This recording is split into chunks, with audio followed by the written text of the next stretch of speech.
তুষারের চাদরে লুকিয়ে তরল সোনা। আন্টার্কটিকায় মজুদ কয়েক লক্ষ কোটির সম্পদ কি বিশ্বজুড়ে তেল যুদ্ধের কারণ হবে? বরফের চাদরের নিচে আনুমানিক ৫৫,১১০ কোটি ব্যারেল তেলের খোঁজ মিলেছে বলে দাবি করেছে মস্কো। পরিসংখ্যান বলছে, গত ৫০ বছরে উত্তর সাগর থেকে যে পরিমাণ তেল উত্তোলন করা হয়েছে তার প্রায় ১০ গুণ তেল জমা রয়েছে বরফের মহাদেশের নিচে বিস্তীর্ণ অঞ্চল জুড়ে।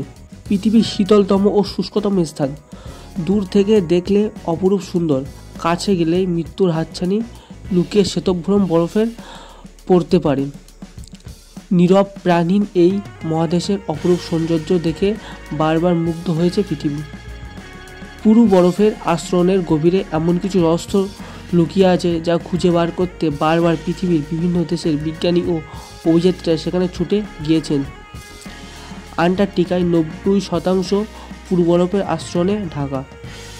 মাইলের পর মাইল তুষারের চাদর, সবুজের প্রায় কোনো চিহ্ন মেলে না সেখানে।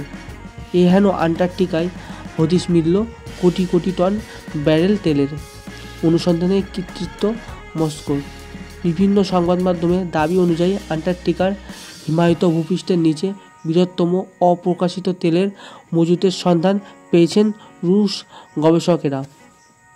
ইংল্যান্ডের রাইস অফ কমন্সের পরিবেশিত নিরীক্ষা কমিটির সাম্প্রতিক নথিতে প্রকাশিত হয়েছে যে রাশিয়ার ভূতাত্ত্বিকরা ওয়েডেল সাগর অঞ্চলে ব্রিটিশ অধিকৃত আন্টার্কটিকায় বিশাল তেলের ভাণ্ডার খুঁজে পেয়েছেন।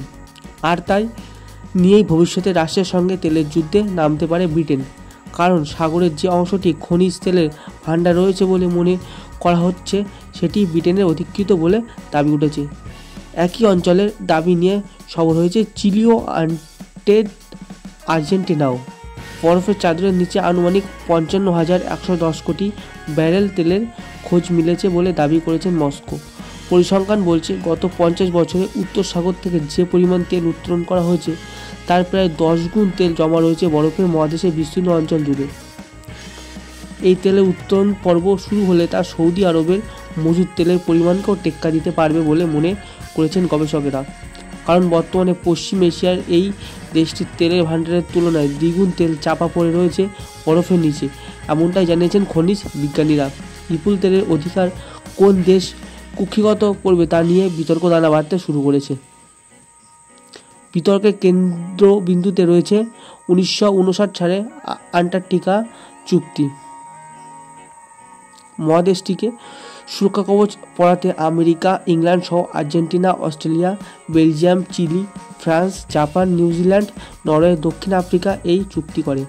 ভারত আনুষ্ঠানিকভাবে ১ আগস্ট ১৯৮৩ সালে আন্টার্কটিক চুক্তিতে যোগ দেয়। ১২ সেপ্টেম্বর ১৯৮৩ সালে দেশটি আন্টার্কটিক চুক্তির পঞ্চদশ পরামর্শদাতা সদস্য হয়ে ওঠে। এই মহাদেশটিকে শুধুমাত্র বৈজ্ঞানিক গবেষণার জন্য অনুমতি দেওয়া হয়। সেখানে সমস্ত রকম সামরিক কার্যকলাপ বা সেখানে সম্পদ শোষণ নিষিদ্ধ করা হয়েছে চুক্তিতে। মূলত অর্থনৈতিক লুণ্ঠন ও শোষণ থেকে মুক্ত রাখার জন্য দেশগুলি একজোট হয়ে এই সিদ্ধান্ত নিয়েছিল। চুক্তি অনুসারে আন্টার্কটিকায় পারমাণবিক বিস্ফোরণ এবং তেজস্ক্রিয় বর্জ্য পদার্থের নিষ্কাশন নিষিদ্ধ। এইভাবে পরিবেশ সুরক্ষার জন্য খনিজ পদার্থ ও খনিজ তেল অনুসন্ধানের উপরেও নিষেধাজ্ঞা জারি রয়েছে সেখানে। আন্টার্কটিক চুক্তি ব্যবস্থা একটি জটিল ভূ রাজনৈতিক প্রেক্ষাপট। এটি আন্টার্কটিকায় বিভিন্ন দেশের মধ্যে সম্পর্ক নিয়ন্ত্রণ করে। রাশিয়া ইতিমধ্যেই মহাদেশটিতে ৫টি গবেষণা কেন্দ্র স্থাপন করেছে। তারই মাঝে আরও জটিলতা তৈরি হয়েছে রাশিয়ার সঙ্গে চীন হাত মেলানোই।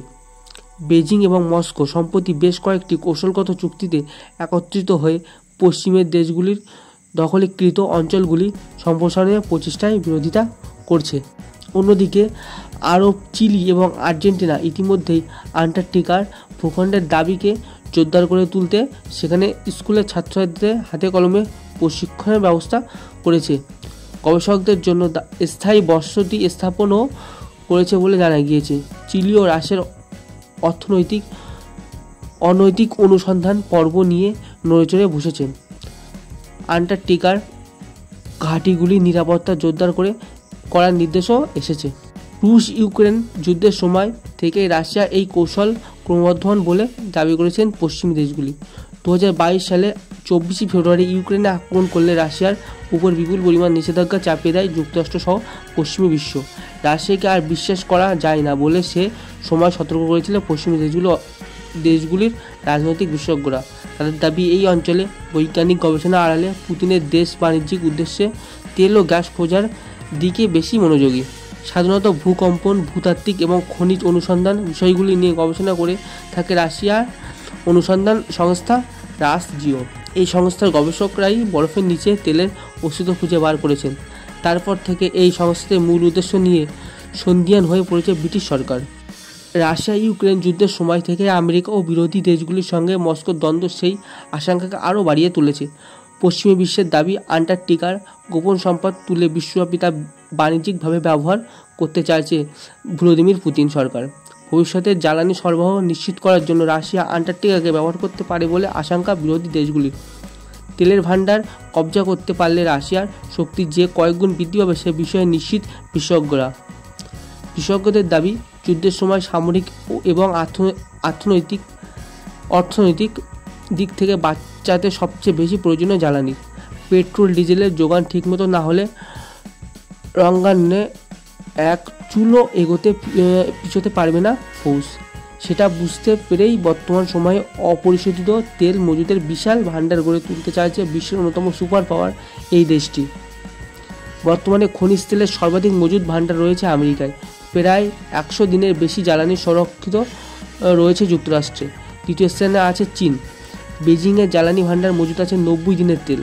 রাশিয়ার তেলের মজুদ প্রায় 14,500 কোটি ব্যারেল, যা বিশ্বের মোট মজুদের প্রায় 8%। সম্প্রতি ইরান ইসরায়েলের যুদ্ধের আবহে অপরিশোধিত তেলের দাম বৃদ্ধির আশঙ্কা ছড়িয়েছে সারা বিশ্বেই। চলতি বছরের 13 থেকে 14 জুন পর্যন্ত চলা ইরান ইসরায়েলের যুদ্ধের মধ্যে পারস্য উপসাগরে গুরুত্বপূর্ণ হরমুজ প্রণালী বন্ধ করার হুমকি দেয় তেহরান। বিশ্বের মোট জ্বালানি তেলের 20% ওই জলপথের মাধ্যমে পশ্চিম এশিয়া থেকে মহাবিশ্বে রপ্তানি করা হয়। আন্তর্জাতিক সম্পর্ক বিশেষজ্ঞদের কেউ মনে করেন, ইসরায়েলকে কেন্দ্র করে যেভাবে অস্থিরতা বাড়ছে তাতে ফের আকাশছোঁয়া হতে পারে তেলের দাম। সেই পরিস্থিতিতে মাথায় রেখে খনিজ তেলের মজুদ ভাণ্ডারে আরও শ্রীবৃদ্ধি করতে চাইছে রাশিয়া, আর তাই আন্টার্কটিকায় মজুদ তেলের হাতের মুঠোয় আনতে চাইছে মস্কো। অনুসন্ধানের ছদ্মবেশে আন্টার্কটিকায় মাটিতে নিজেদের ঘাঁটি ও কয়েমি স্বার্থ প্রতিষ্ঠিত করার অভিযোগ অবশ্য উড়িয়ে দিয়েছেন মস্কো। তারা স্পষ্ট জানিয়েছেন, তেলের সন্ধানের এই কার্যক্রমে ভিত্তি সম্পূর্ণরূপে বৈজ্ঞানিক। পুতিন সরকার বিবৃতি অনুসারে এই তেলের মজুদকে ব্যবসায়িক ভিত্তিতে কাজে লাগানোর জন্য